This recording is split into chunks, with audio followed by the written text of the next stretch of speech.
close as Carolina did, but being selected, and that's the thing that Beamer made sure to make an emphasis on Sunday when talking to the media. They were chosen for this game. Yeah. This was not a game. This was, this is positioned as the best non-college football playoff bowl an SEC team can go to that you have to be selected for. And it was kind of the prevailing thought, Alabama is going to get it because they ended up missing out on it. But the committee down there at the Citrus Bowl said, no, we want Carolina. They're the hottest team, or one of the hottest teams in college football. And we want them in our game. Yeah, you just took the words out of my mouth. Just took the words out of my mouth. And the fact that we got chosen over Alabama speaks a lot of volumes of where our team is right now. I was very surprised that they picked Illinois. And just watching Illinois after they made the selection, I'm looking at this team, and it's just like they looked exactly similar to the way Carolina runs their offense. They have a good running game. They have a good passing game.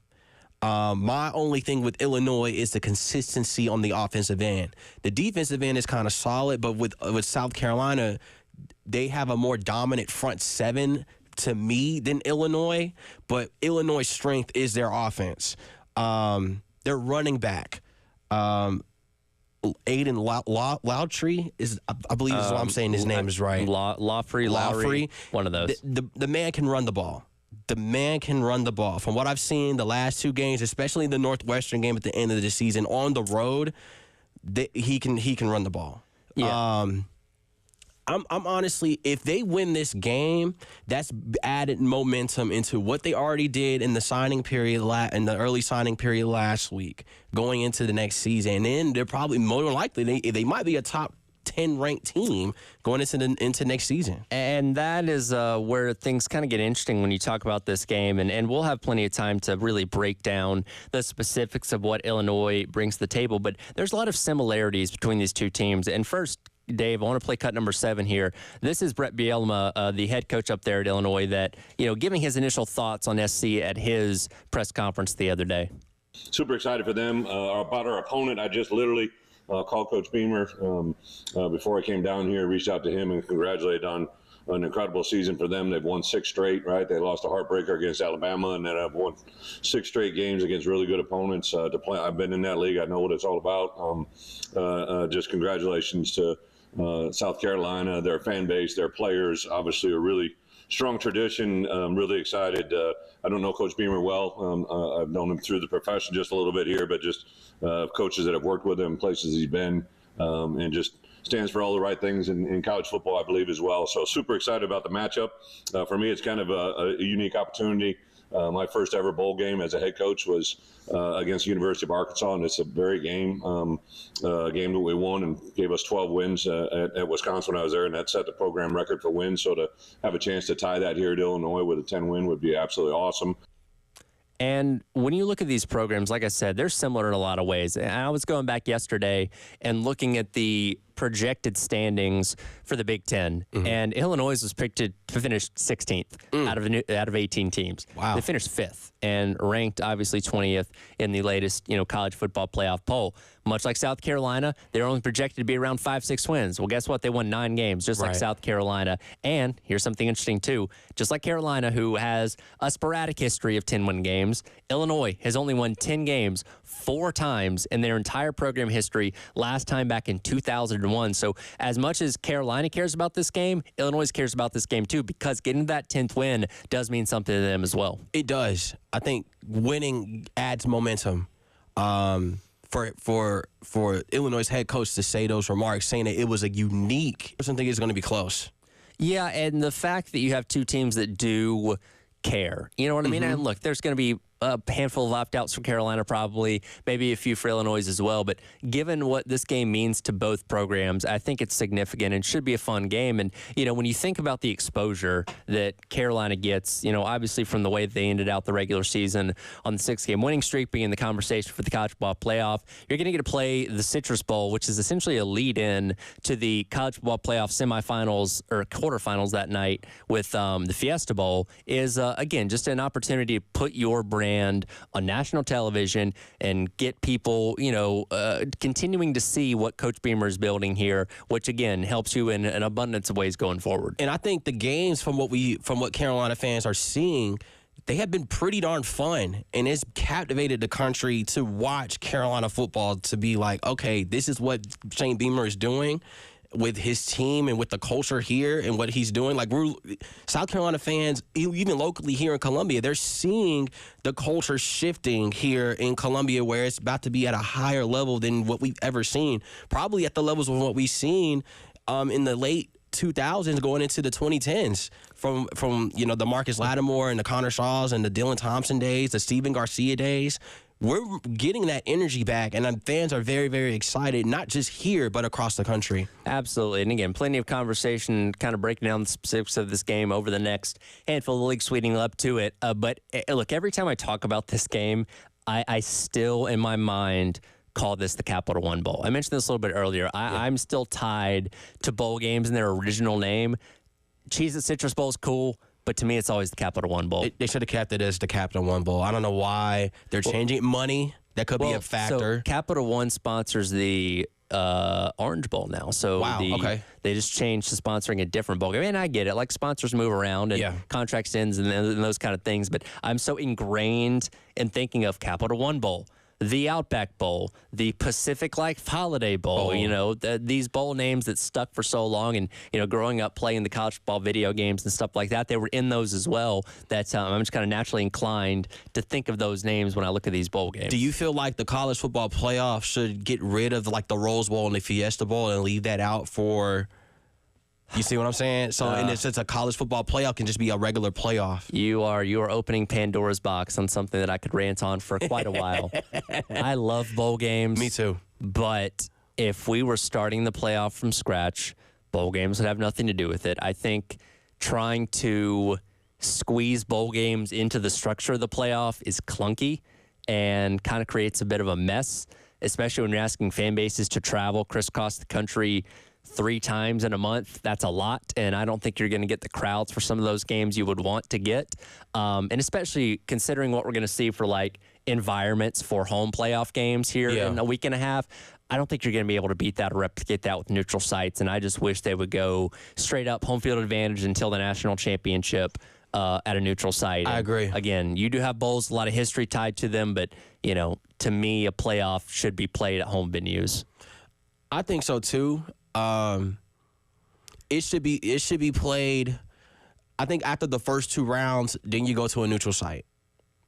I think you treat it as like a March Madness type feel where you have a first and second round and you host. Maybe. And then after that, then you go into a neutral site game, an NFL type stadium. I think that's fair. And then maybe you look at it as, okay, what can you do in terms of taking the teams that have lost already and putting them in the other bowl games, something along those lines. A lot's going to change in the college football playoff. I think in the next couple of years, I think bowls are always going to be a part of it, in these first couple of rounds. But it is kind of weird to me that, you're going to play for teams in it. You'll play a bowl game and then go play another bowl game. We're playing in the national championship. That is still kind of bizarre to me. I'll say this too. I think Kyle Kennard will get the sack record. If he plays, he's got to not opt out. If he plays, I think he's going to get it. We'll see. That'd be cool. And Dylan Stewart can still go after the freshman sack record, too. Yes. So a lot still on the line for this weekend, for the bowl game in a couple weeks. This weekend, we'll crown a Heisman Trophy winner. The finalists were announced the other day. We'll dive into that list that was announced yesterday. Coming up next to wrap up today's edition of The Extra Point, Tyler Head and Jaylen Tart from WIS here on The Game.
Welcome back in. It is the Extra Point. Tyler Head and Jaylen Tart from WIS hanging out with you on your Wednesday here on the game. Reminder, we talked about the Citrus Bowl here a couple minutes ago. The Loyal Lease's special teams contest does roll on through the postseason as well. $1,200 still up for grabs for the Citrus Bowl here in a couple weeks. Go online to 1075thegame.com. Register if you've not already. And if Carolina gets a special team score in the Citrus Bowl, you could win all that money. If you have not already, go ahead and sign up at 1075thegame.com. Saturday night, now that we've gotten conference championships out of the way, the Heisman Trophy ceremony in New York. 4 finalists announced yesterday. Well, and so they decide who goes based on the vote percentage and stuff like that. To me, it seems like Travis Hunter's award. Yeah. Based on the conversations around him this year and the fact that he's such a unique candidate for it that we really haven't seen since Charles Woodson won back in 97. That was almost 27 years ago. I was not born in 97. I was a 99. I was a year old when Woodson won it. So I think Travis Hunter is going to win it because you've never seen a two-way cornerback wide receiver player like the way that he's playing. Ashton Jeanty, I call him the boogeyman because of just how he stands up in the backfield. It does not squat or anything. He just stands up, gets the ball, and runs the ball down your throat. That's just what it is. But to have 125 rushing yards in 13 straight games is astronomical. It's ridiculous. And it's very, I would put Hunter and Jeanty as 1 and 2. Yes.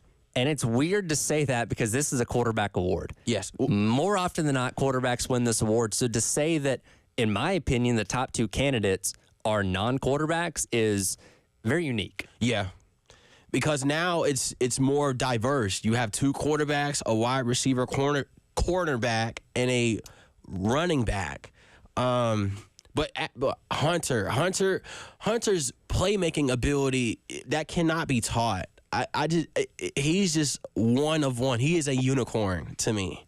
The way that he's been playing, Cam Ward has been impressive as well. If he does not go into the draft, he will be the front runner for next year. More likely, he'll be the front runner for next year. Yeah, and that kind of leads me to the question of, okay, if it is a quarterback, if it is Dillon Gabriel or Cam Ward, who do you give it to? Now, Cam Ward's numbers are a lot more impressive than Dillon Gabriel's. 4,100 yards through the air, 36 touchdowns, 7 interceptions. Let's see, he's got rushing stats as well. Also ran for $196 and 4 additional touchdowns. Dillon Gabriel has thrown for 3,500, 28 touchdowns through the air, and 6 interceptions, and he himself has ran for $192 and 7 more touchdowns. So very comparable. I think and this is only if, I think the fact that Dillon Gabriel's on the number 1 team that's in the college ball playoff helps him. Yes. If it did come down to quarterbacks. Yes. Now with Ward, what can you say? He is a playmaking machine. I mean, you have 4,123 passing yards and 4,319 total yards, and off of 343.6 passing yards per game with 41 touchdowns, ranked 2nd in the country. I mean, with the highest scoring offense with 44.2 points per game. And even in the games that they lost to Georgia Tech and Syracuse, he still played really well. Threw for 348 against Georgia Tech, 3 touchdowns. Threw for 349 against Syracuse, 2 additional touchdowns. So he wasn't the reason they lost those games. Still put up really gaudy numbers. The defense. I think if they fixed the defense, then he would have a complete team. But with him alone and his playmaking ability, like I said, if he does not go into the draft, him and Lenoris, if Lenoris can stay healthy, will be the front runners for the Heisman Trophy next year. Cam Ward's definitely, he could have gone to the draft last year, but he's definitely going this year. And, if I had to pick a quarterback, I think it would be him. I do think, again, Gabriel still being in the college ball playoff discussion helps him out a little bit. The fact you had an additional game with the conference championships and all that stuff. But again, I think this is Travis Hunter's award because I think a lot of voters understand the rarefied air that you have for the opportunity to vote for somebody like him. So I think a lot of them are going to take the opportunity to do it. I will say this, knowing that we are talking college football as a whole, Malik Murphy, if he goes to, he's either considering Auburn or Miami. If he goes to one of those schools, be on the lookout for him. I'm just gonna put that out there. You know, I mean, they were 9-2, and they're making a bowl appearance. Yeah, and you lead the ACC. Well, that team, he has the most passing yards off of the season, and he's really, really good. He's really, really good. That's how I see it. But for him to transfer the amount of numbers that he's put up with Duke for you to transfer when you could have stayed, that's. I mean, I didn't see that coming at all. Yeah, I think he kind of used the Duke thing as a stepping stone because it was at Texas. Filled in for Ewers when he got injured a couple times last year, and his numbers very respectable, very solid, and I'm interested to see what he can do at a different place, but he's definitely a hot commodity in the portal, that's for sure. Yes. So we'll see what happens. But that'll do it for today's edition of the Extra Point. Coming up next, Gamecock Central Takeover Hour presented by Firehouse Subs. Myself, Wes, and Chris on your Wednesday on the Game.